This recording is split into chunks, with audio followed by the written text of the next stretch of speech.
Wait, just 20,000? You expect us to go on a honeymoon with that? Isn't that a bit low? Exactly, Mom. Think this through. This is a celebration for your beloved son. If you can't cough up more money, we're fine with cutting ties. Fine, let's cut ties then. My name is Shelley. Recently, both my children got married and left the nest. I thought I could finally take a breather. My husband passed away when our daughter Selena was in college and our son Matthew was in middle school. We all grieved, but we managed to get by. Selena went to a far-off college but offered to come back. I couldn't let her do that. She graduated and got a job where she was, met someone, got married, and now has a child. The real challenge was Matthew. Losing a father figure during his rebellious teenage years was tough, but I did my best to raise him. I think he turned out fine. He went to private high schools and colleges, which was financially challenging, but he found a job and got married. Mom, my job is close to home. We can live together until I get transferred. I know you worry. That's nice, but don't push yourself. Your happiness is my happiness. Matthew is a considerate, kind son. We've had many conversations since he became an adult. I didn't just spoil him. I taught him chores. He's my pride and joy. I'm sure he'll be a supportive husband. I'm content if I can see Selena and Matthew once in a while. Their happiness is what matters most. When kids get married, there's not much parents can do. Interfering would make me an annoying mother-in-law.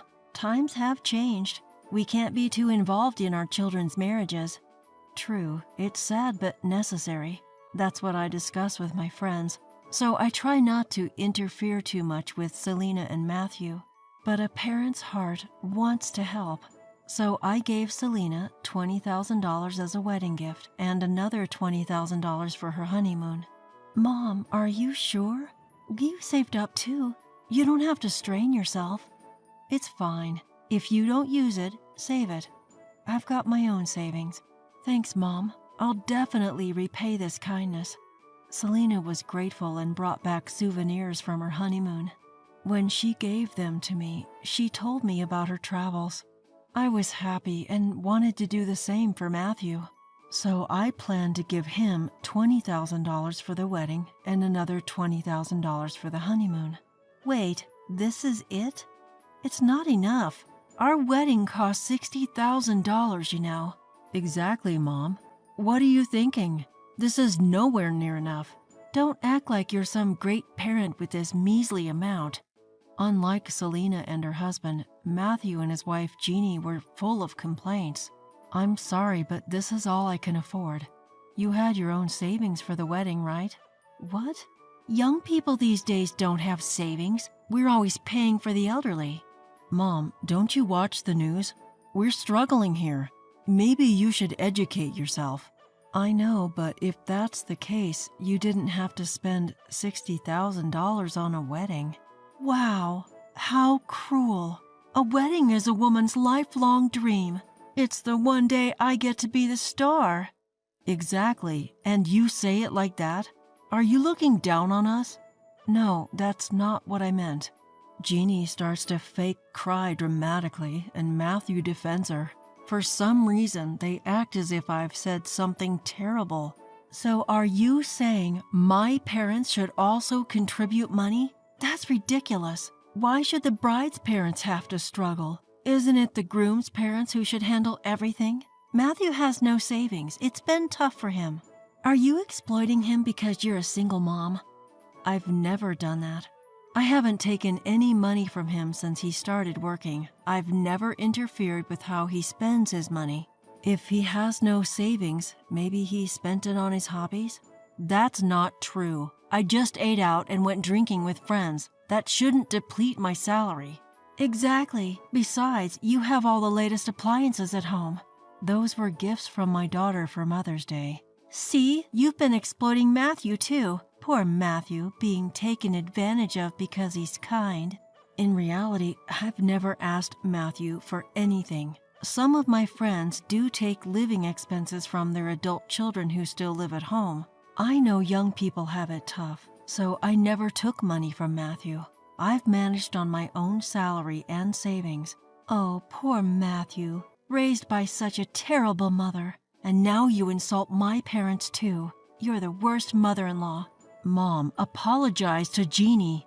Show your sincerity with money. We'll be back in a few days, so increase our honeymoon allowance. I'm your precious son, right? Please, Mom. With that, Matthew leaves with a smug smile, hugging Jeannie's shoulders. I'm left alone, disappointed, wondering why they would say such things. I've never exploited anyone. I've given as much as I could afford and thought I'd done my best. Selena and her husband never complained. They even thanked me. I know some parents give more, but this is my limit. I thought I'd raised him well, but to be told all this. Just then, Selena calls to say she sent a package.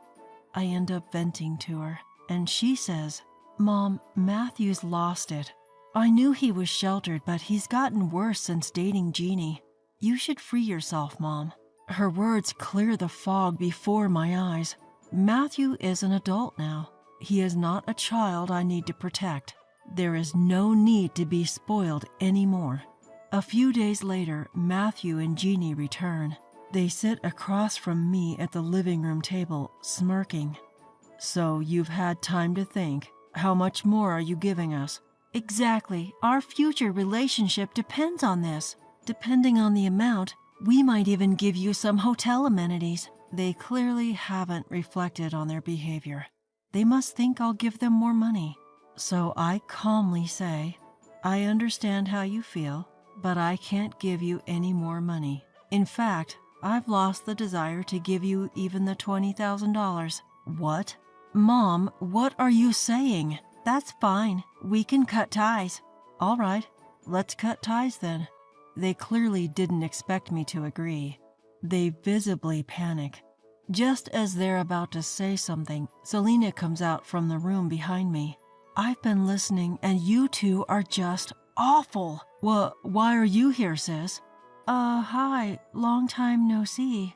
"Enough with that attitude. Aren't you grateful? Especially you, Matthew. Mom supported you through your rebellious phase, sent you to private schools, and even let you live at home as an adult. What's with your attitude?" "But she's my mom. That's her job. And I've seen online that other parents give more." "Exactly. The groom's parents should do more. Otherwise, you won't even get to see your grandchildren." "Well, Jeannie, I wouldn't want to see any child raised by people as unreasonable as you." "What? Even if we have a child, you'd still feel that way?" "I wouldn't want to see a child raised by people like you. I prefer not to associate with strange people." "That's rude." "Let's go, Jeannie. There's no talking to these people." Our words seemed to fall on deaf ears. Matthew and Jeannie left, just like that. Selena and I look at each other and let out a deep sigh. Life was peaceful after that. Until a few months later when Matthew called, crying. "Mom, help me. I don't know what happened, but I'm out of money.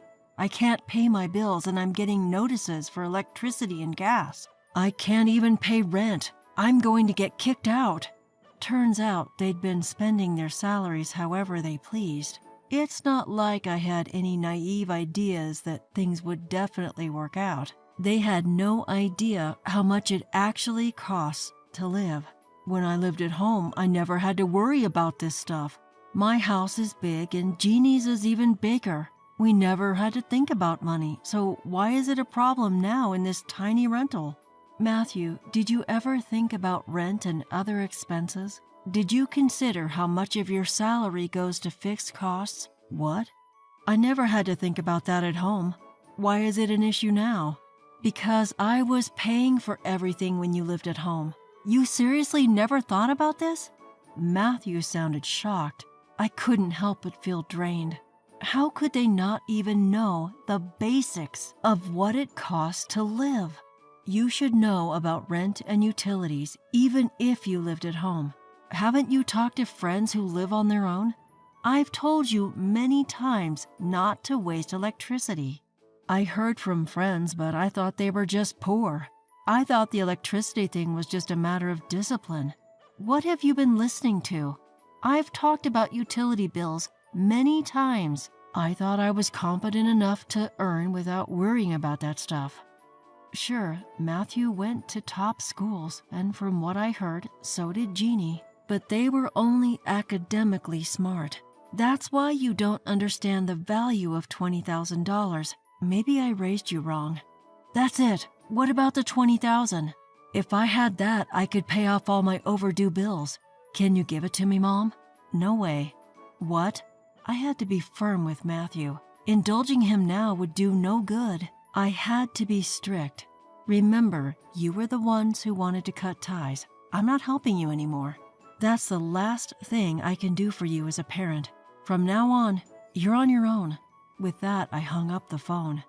Matthew kept calling back, but I deliberately ignored it. He and Jeannie wouldn't understand unless I took a stand. Luckily, they both work and don't have kids yet. Even if they fall behind on bills, they won't get kicked out immediately. I thought they'd catch up and start saving in a few months, but I was wrong. When Matthew couldn't reach me, he contacted Selena. From what Selena told me, they blamed each other for their financial woes, and it didn't stop there. They said the same thing to Jeannie's parents, who were understandably furious. From now on, you're on your own. Even if you have kids, don't expect any gifts from us. They kicked them out. Still, Matthew and Jeannie blamed each other. The result? A quick divorce. Right before their honeymoon, after a $60,000 wedding. Now their friends are distancing themselves, calling them wedding gift thieves. In the end, they're cut off from their families and have no friends to rely on. Matthew tried calling Selena, but she ignored him too. I have no idea what he's up to now, but I doubt he's changed. That's on him, and there's nothing more I can do. I'm planning to sell my now-too-big-for-one house. I'll use that money to buy a senior-friendly condo. That way, I can live a supportive community life. And no, I have no plans to tell Matthew where I'm moving. Not helping him anymore is my final act as his parent. In the long run, it's for his own good. I plan to live happily on my own from now on.